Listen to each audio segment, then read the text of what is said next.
परमात्मा मेरे लिए प्रकृति में ही गहरे अनुभव का नाम है। और जिस दिन वह अनुभव होने लगता है उसी दिन ये सारे जिनसे हम बचना चाहते थे इनसे हम बच जाते, पर बिना कोई चेष्टा किए। एक तो कच्चा फल है जिसको कोई झटका देकर तोड़ ले, और एक पका हुआ फल है जो वृक्ष से गिर जाता है। न वह वृक्ष को खबर होती है कि वह कब गिर गया, न फल को खबर होती है कब गिर गया। न फल को लगता है कि कोई बड़ा भारी प्रयास करना पड़ता, न कहीं होता है न कहीं कुछ होता है। ये सब चुपचाप हो जाता है। तो जीवन के अनुभव से एक वैराग्य का जन्म होता है जिसको मैं पका हुआ फल कहता हूँ। और जीवन से लड़ने से एक वैराग्य का जन्म होता है जिसको मैं कच्चा फल कहता हूँ। सब तरफ गांव छूट जाते हैं और उन गांवों का भरना मुश्किल है। तो मैं तो किसी ऐसे शास्त्रों के पक्ष में नहीं हूं। मेरा तो मानना यह है कि जो भी प्रकृति से उपलब्ध है समग्र सर्वांगीण स्वीकार है, और उसी स्वीकार में रूपांतरण है। और यही रूपांतरण गहरा हो सकता है। संघर्ष में मेरा भरोसा नहीं है, और इसी बात को मैं अस्तित्व कहता हूं। सब त्यागियों को मैं नास्तिक कहता हूं, क्योंकि परमात्मा की सृष्टि उन्हें स्वीकार नहीं। और जिनको परमात्मा की सृष्टि स्वीकार नहीं, वह परमात्मा भी उन्हें मिल जाएगा तो स्वीकार करेंगे। मैं नहीं मानता इस बात को। अस्वीकृति की उनकी आदत इतनी गहरी है कि जब वे परमात्मा को भी देखेंगे तो हजार भूले निकाल लेंगे कि इसमें यह पाप है। सोपहार ने कहीं कहा है कि परमात्मा तू तो मुझे स्वीकार है, तेरी सृष्टि स्वीकार नहीं। लेकिन इनको परमात्मा स्वीकार है तो उसकी सृष्टि अनिवार्य रूपेण स्वीकृति हो जाए। और अगर उसकी सृष्टि स्वीकार नहीं है तो बहुत गहरे में हम उसे भी स्वीकार नहीं कर सकते। कैसे स्वीकार करेंगे? फिर या तो हम परमात्मा से ज्यादा समझदार हो गए, उससे ऊपर अपने को रख लिया है कि हम उससे भी चुनाव करते हैं। मेरा कोई चुनाव नहीं। मैं तो मानता हूं जो प्रकट है वह प्रकट का ही हिस्सा है। जो दिखाई पड़ रहा है उसके पीछे ही अदृश्य छिपा हुआ है। थोड़ी परत भीतर प्रवेश करने की जरूरत है। और प्रेम जितना गहरा जाता है, इस जगत में कोई और चीज इतनी गहरी नहीं जाती जितना प्रेम जाता है। मैं छुरा मार सकता हूँ आपकी छाती में, वह इतना गहरा जाएगा जितना मेरी प्रेम आपके भीतर गहरा जाएगा। प्रेम से गहरा तो कुछ भी नहीं जाता। इसको भी जो छोड़ देता है वो उथला सतह पर रह जाता है। तो मेरे मन में तो ऐसे शास्त्र अनिष्ट है, और जितने शीघ्र उनसे छुटकारा पाया जा सके हमें छुटकारा पाना चाहिए, उतना ही अच्छा है। और ऐसे ऋषि मुनियों की चिकित्सा मानसिक रोग है। एक कहानी से मैं अपनी बात शुरू करना चाहता हूँ। एक बहुत अद्भुत व्यक्ति था। उस व्यक्ति का नाम था नसरुद्दीन। एक दिन सांझ वह अपने घर से बाहर निकलता था मित्रों से मिलने के लिए। तभी द्वार पर एक बचपन का बिछड़ा मित्र घोड़े से उतरा। 20 बरस बाद वह मित्र उससे मिलने आया था। लेकिन नसरुद्दीन ने कहा कि तुम ठहरो घड़ी भर, मैंने किसी को वचन दिया है, उनसे मिलकर अभी लौट कर आता हूँ। दुर्भाग्य की वर्षों बाद तुम आए हो और मुझे घर से अभी जाना पड़ रहा है, लेकिन मैं जल्दी ही लौट आऊंगा। उस मित्र ने कहा, तुम्हें छोड़ने का मेरा मन नहीं है। वर्षों बाद हम मिले हैं, उचित होगा कि मैं भी तुम्हारे साथ चलूं। रास्ते में तुम्हें देखूंगा भी, तुमसे बात भी कर लूंगा। लेकिन मेरे सब कपड़े धूल में हो गए। अच्छा होगा यदि तुम्हारे पास दूसरे कपड़े हो तो मुझे दे दो। वह फकीर कपड़े की एक जोड़ी जिसे बादशाह ने उसे भेंट की थी, सुंदर कोट था, पगड़ी थी, जूते थे, अपने मित्र के लिए निकाल लाया। उसने उसे कभी पहना नहीं था। सोचा था कभी जरूरत पड़ेगी तो पहनूंगा। फिर वह फकीर था, वे कपड़े बादशाही थे। हिम्मत भी उसकी पहनने की नहीं पड़ी। मित्र ने जल्दी से वे कपड़े पहन लिए। जब मित्र कपड़े पहन रहा था तभी नसरुद्दीन को लगा कि यह तो भूल हो गई। इतने सुंदर कपड़े पहनकर वह मित्र तो एक सम्राट मालूम पड़ने लगा। तो नसरुद्दीन उसके सामने एक फकीर, एक भिखारी मालूम पड़ने लगा। सोचा रास्ते पर लोग मित्र की तरफ ही देखेंगे। जिसके कपड़े अच्छे हैं, लोग तो सिर्फ कपड़ों की तरफ देखते हैं, और तो उनको कुछ दिखाई नहीं पड़ेगा। जिनके घर ले जाऊंगा वह भी मित्र को ही देखेंगे, क्योंकि हमारी आंखें इतनी अंधी है कि सिवाय कपड़ों के और कुछ भी दिखाई नहीं देता। उसके मन में बहुत पीड़ा होने लगी कि ये कपड़े पहना कर मैंने एक भूल कर ली। लेकिन फिर उसे ख्याल आया कि मेरा प्यारा मित्र है, वर्षों बाद मिला है, क्या अपने कपड़े भी मैं उसको नहीं दे सकता? इतनी नीच, इतनी क्षुद्र मेरी वृत्ति है, क्या रखा है कपड़ों में? यही सब अपने को समझाता हुआ वह चला। रास्ते पर नजरें उसके मित्र के कपड़ों पर अटकी रही। जिसने भी देखा वही गौर से देखने लगा। वह मित्र बड़ा सुंदर मालूम पड़ रहा था। जब भी कोई उसके मित्र को देखता, नसरुद्दीन के मन में चोट लगती कि कपड़े मेरे हैं, और देखा मित्र को जा रहा है। फिर अपने को समझाता कि कपड़े क्या किसी के होते हैं? मैं तो शरीर तक को अपना नहीं मानता, तो कपड़े को अपना क्या मानना है? इसमें क्या हर्ज है? समझाता बुझाता अपने मित्र के घर पहुंचा। भीतर जाकर जैसे ही अंदर गया, परिवार के लोगों की नजरें उसके मित्र के कपड़ों पर अटक गई। फिर उसे चोट लगी। ईर्ष्या मालूम हुई कि मेरे ही कपड़े और मैं ही उसके सामने दीनहीन लग रहा हूं। बड़ी भूल हो गई। फिर अपने को समझाया, फिर अपने मन को दबाया। घर के लोगों ने पूछा कि ये कौन है? नसरुद्दीन ने परिचय दिया। कहा, मेरे मित्र हैं बचपन के, बहुत अद्भुत व्यक्ति है, जमाल इनका नाम है। रह गए कपड़े सो मेरे हैं। घर के लोग बहुत हैरान हुए, मित्र भी हैरान हुआ, नसरुद्दीन भी कहकर हैरान हुआ। सोचा भी नहीं था कि ये शब्द मुंह से निकल जाएंगे। लेकिन जो दबाया जाता है वह निकल जाता है, जो दबाओ वह निकलता है, जो सप्रेम करो वह प्रकट होगा। इसलिए भूल कर भी गलत चीज न दबाना, अन्यथा सारा जीवन गलत चीज की अभिव्यक्ति बन जाता है। वो बहुत घबरा गया। सोचा भी नहीं था कि ऐसा मुंह से निकल जाएगा। मित्र भी बहुत हतप्रभ रह गया। घर के लोग भी सोचने लगे, ये क्या बात कही? बाहर निकलकर मित्र ने कहा, अब मैं तुम्हारे साथ दूसरे घर न जाऊंगा। ये तुमने क्या बात कही? नसरुद्दीन की आंखों में आंसू आ गए। क्षमा मांगने लगा। कहने लगा, भूल हो गई, ये जबान पलट गई, लेकिन जबान कभी नहीं पलटती। ध्यान रखना, जो भी तर दबा हो, जो भीतर दबा हो, वह कभी भी जबान से निकल जाता है, जबान पलटती कभी नहीं है। तो वह कहने लगा, क्षमा कर दो, अब ऐसी भूल ना होगी। कपड़े में क्या रखा है, लेकिन कैसे निकल गई ये बात? मैंने कभी सोचा भी नहीं था कि कपड़े किसके हैं। लेकिन आदमी वही नहीं कहता जो सोचता है, कहता कुछ और है, सोचता कुछ और है। कहता था, मैंने तो कुछ सोचा भी नहीं, कपड़े का तो मुझे ख्याल भी नहीं आया, ये बात कैसे निकल गई? जबकि घर से चलने में और घर तक आने में सिवाय उसे कपड़े के और कुछ ख्याल ही नहीं आया। आदमी बहुत बेईमान था। आदमी बहुत बेईमान है भी। जो उसके भीतर ख्याल आता है कभी कहता भी नहीं, और जो बाहर बताता है वह भीतर बिल्कुल नहीं होता। आदमी सरासर झूठ है। मित्र ने कहा, मैं चलता हूं तुम्हारे साथ, लेकिन अब कपड़े की बात न उठाना। नसरुद्दीन ने कहा, कपड़े तुम्हारे ही हो गए, अब मैं वापस पहनूंगा भी नहीं। कपड़े में क्या रखा है?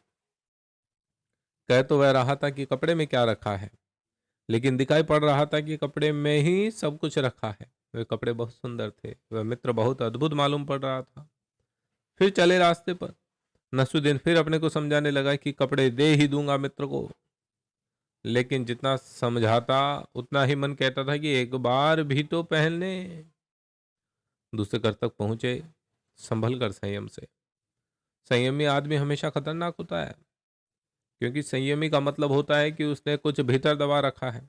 सच्चा आदमी सिर्फ सच्चा आदमी होता है, उसके भीतर कुछ भी दबा नहीं होता। संयमी आदमी के भीतर हमेशा कुछ दबा होता है जो ऊपर से दिखाई देता है, ठीक उल्टा उसके भीतर दिखाई और दबा हुआ है। उसी को दबाने की कोशिश में वह संयमी हो जाता है। संयमी के भीतर हमेशा बारूद है, जिसमें कभी भी आग लग जाए तो बहुत खतरनाक है और 24 घंटे दबाना पड़ता है उसे। ध्यान रखना, जो अंदर दबा हुआ है उसे एक क्षण को भी फुर्सत दी छुट्टी की और बाहर आ जाएगा। इसलिए संयमी आदमी को अवकाश कभी नहीं होता। 24 घंटे जब तक जागता है, नींद में बहुत गड़बड़ हो जाती है, सपने में सब बदल जाता है, और जिसको दबाया है वह नींद में प्रकट होने लगता है, क्योंकि नींद में संयम नहीं चलता। इसलिए संयमी आदमी नींद में डरता है। आपको पता है, संयमी आदमी कहता है क्या सोना, इसके अलावा उसका कोई कारण नहीं है। नींद तो परमात्मा का अद्भुत आशीर्वाद है, लेकिन संयमी आदमी नींद से डरता है, क्योंकि जो दबाया है वह नींद में धक्के मारता है, सपने बनकर आता है। किसी तरह संयम साधना करके बेचारा नसरुद्दीन उसी दूसरे मित्र के घर में घुसा। दबाए हुए मन को सोच रहा है कि कपड़े मेरे नहीं है, मित्र के ही है। लेकिन जितना वह कह रहा है कि मेरे नहीं है, मित्र के ही है, उतने ही कपड़े उसे अपने मालूम पड़ रहे हैं। इनकार बुलावा है, मन में भीतर ना का मतलब है हाँ। जिस बात को तुमने कहा नहीं, मन कहेगा हाँ यही। मन कहने लगा कौन कहता है कि कपड़े मेरे नहीं। नसरुद्दीन की ऊपर की बुद्धि समझाने लगी कि नहीं, कपड़े तो मैंने दे दिए मित्र को। जब वह भीतर घर में गए, तब नसरुद्दीन को देखकर कोई समझ भी नहीं सकता था कि वह भीतर कपड़े से लड़ रहा है। घर में मित्र मौजूद था, उसकी सुंदर पत्नी मिली, उसकी आंखें एकदम अटक गई मित्र के ऊपर। नसरुद्दीन को फिर धक्का लगा। उस सुंदर स्त्री ने उसे भी कभी इतने प्यार से नहीं देखा था। पूछने लगी ये कौन है, कभी देखा नहीं है। नसरुद्दीन ने सोचा इस दुष्ट को यहाँ कहाँ साथ ले आया। जो देखो इसको देखता है, पुरुषों के देखने तक तो गनीमत थी, लेकिन सुंदर स्त्रियां भी उसी को देख रही है। फिर तो और भी अधिक मुसीबत हो गई नसरुद्दीन के मन में। प्रकट में कहा मेरे मित्र है, बचपन के साथी है, बहुत अच्छे आदमी है, रह गए कपड़े सो उन्हीं के हैं, मेरे नहीं है। लेकिन कपड़े उन्हीं के थे तो कहने की जरूरत क्या थी। कह गया तब पता चला कि भूल हो गई। भूल का नियम है वह हमेशा अतियों पर होती है। एक्सट्रीम से बचो तो दूसरे एक्सट्रीम पर हो जाती है। भूल घड़ी के पेंडुलम की तरह चलती है, एक कोने से दूसरे कोने पर जाती है, बीच में नहीं रुकती। भोग से जाएगी तो एकदम त्याग पर चली जाएगी। एक बेवकूफी से छूटी तो दूसरी बेवकूफी पर पहुंच जाएगी। जो ज्यादा भोजन से बचेगा वह उपवास करेगा, और उपवास ज्यादा भोजन से भी बदतर है, क्योंकि ज्यादा भोजन भी आदमी दो एक बार कर सकता है, लेकिन उपवास करने वाला आदमी दिन भर मन ही मन भोजन करता है। वह 24 घंटे भोजन करता रहता है। एक भूल से आदमी का मन बचता है तो दूसरी भूल पर चला जाता है। अतियों पर वह डोलता है। एक भूल की थी कि कपड़े मेरे हैं, अब दूसरी भूल हो गई कपड़े उसी के हैं, तो साफ हो जाता है कि कपड़े उसके बिल्कुल नहीं है। और बड़े मजे की बात है कि जोर से हमें वही बात कहनी पड़ती है जो सच्ची नहीं होती। अगर तुम कहो कि मैं बहुत बहादुर आदमी हूं, तो समझ लेना कि तुम पक्के नंबर 1 डरपोक हो। अभी हिंदुस्तान पर चीन का हमला हुआ, सारे देश में कभी हो गए जैसे बरसात में मेंढक पैदा हो जाते हैं। हम सोए हुए शेर हैं, हमें मत छेड़ो। कभी सोए हुए शेर ने कविता की है कि हमको मत छेड़ो। कभी सोए हुए शेर को छेड़ कर देखो तो पता चल जाएगा कि छेड़ने का क्या मतलब होता है।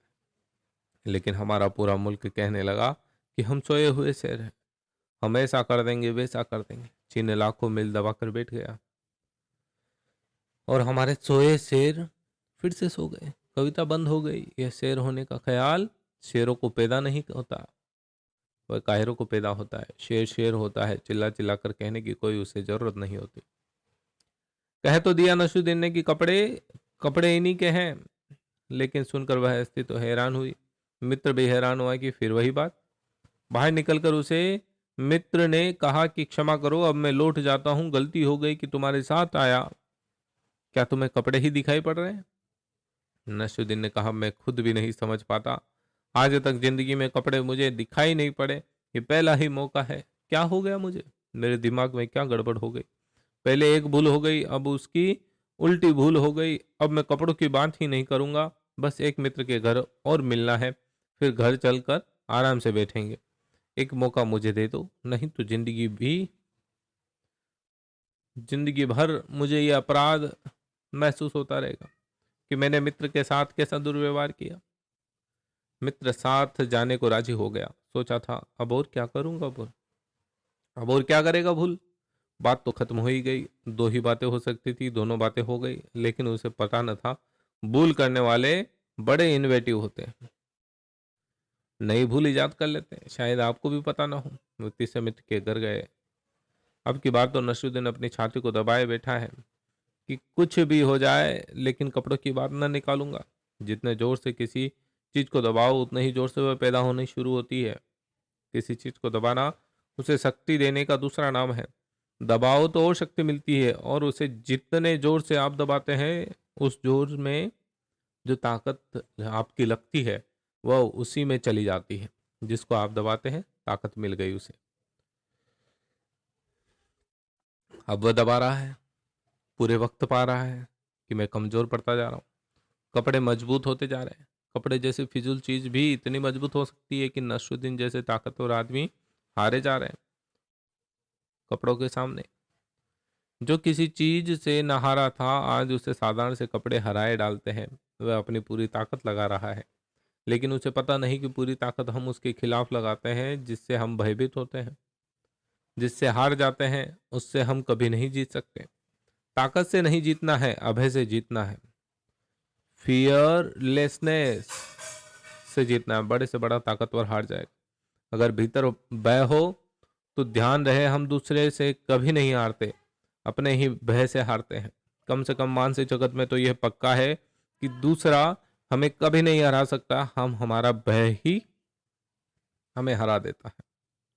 नसरुद्दीन जितना भयभीत हो रहा है उतनी ही ताकत लगा रहा है, वह जितनी ताकत लगा रहा है उतना भयभीत हुआ जा रहा है। बात को समझना, क्योंकि कपड़े छूटते ही नहीं। वे मन में बहुत चक्कर काट रहे हैं। तीसरे मकान के भीतर घुसा, लगता है वह होश में नहीं है, बेहोश है। उससे न दीवारें दिख रही है, न घर के लोग दिखाई पड़ रहे हैं। उसे केवल वही कोट पगड़ी दिखाई पड़ रहा है। मित्र भी खो गया, बस कपड़े हैं और वह है। ऊपर से किसी को पता नहीं चल रहा। जिस घर में गया फिर आंख टिक गई। उसके मित्र के कपड़ों पर पूछा गया ये कौन है, लेकिन नसरुद्दीन जैसे बुखार में है, वह होश में नहीं है। दमन करने वाले लोग हमेशा बुखार में जीते हैं, कभी स्वस्थ नहीं होते। सप्रेशन जो है वो मेंटल फीवर है, दमन जो है वह मानसिक बुखार है। दबा लिया और बुखार पकड़ा हुआ है। हाथ पैर कांप रहे हैं उसके। वह अपने हाथ पैर रोकने की बेकार कोशिश कर रहा है। जितना रोकता है वह उतने कांपते जा रहे हैं। कौन है ये तो अब उसे खुद भी याद नहीं आ रहा कौन है। शायद कपड़े हैं, सिर्फ कपड़े हैं। साफ मालूम पड़ रहा है कि कपड़े हैं, लेकिन ये कहना नहीं है। लगा जैसे बहुत मुश्किल में पड़ गया। उसे याद नहीं आ रहा है कि क्या कहना है। फिर बहुत मुश्किल से कहा, मेरे बचपन का मित्र है, नाम है फला, और रह गए कपड़े। सो कपड़े की बात ही नहीं करना है। वह किसी के भी हो, उनकी बात नहीं उठानी है। लेकिन बात उठ गई। जिसकी बात ना उठानी हो उसी की बात ज्यादा उठती है। ये छोटी सी कहानी क्यों कही मैंने, बात को समझ। सेक्स की बात नहीं उठानी है, उसकी ही बात 24 घंटे चलती है। नहीं किसी से बात करना है, जो फिर अपने से ही बात चलती है।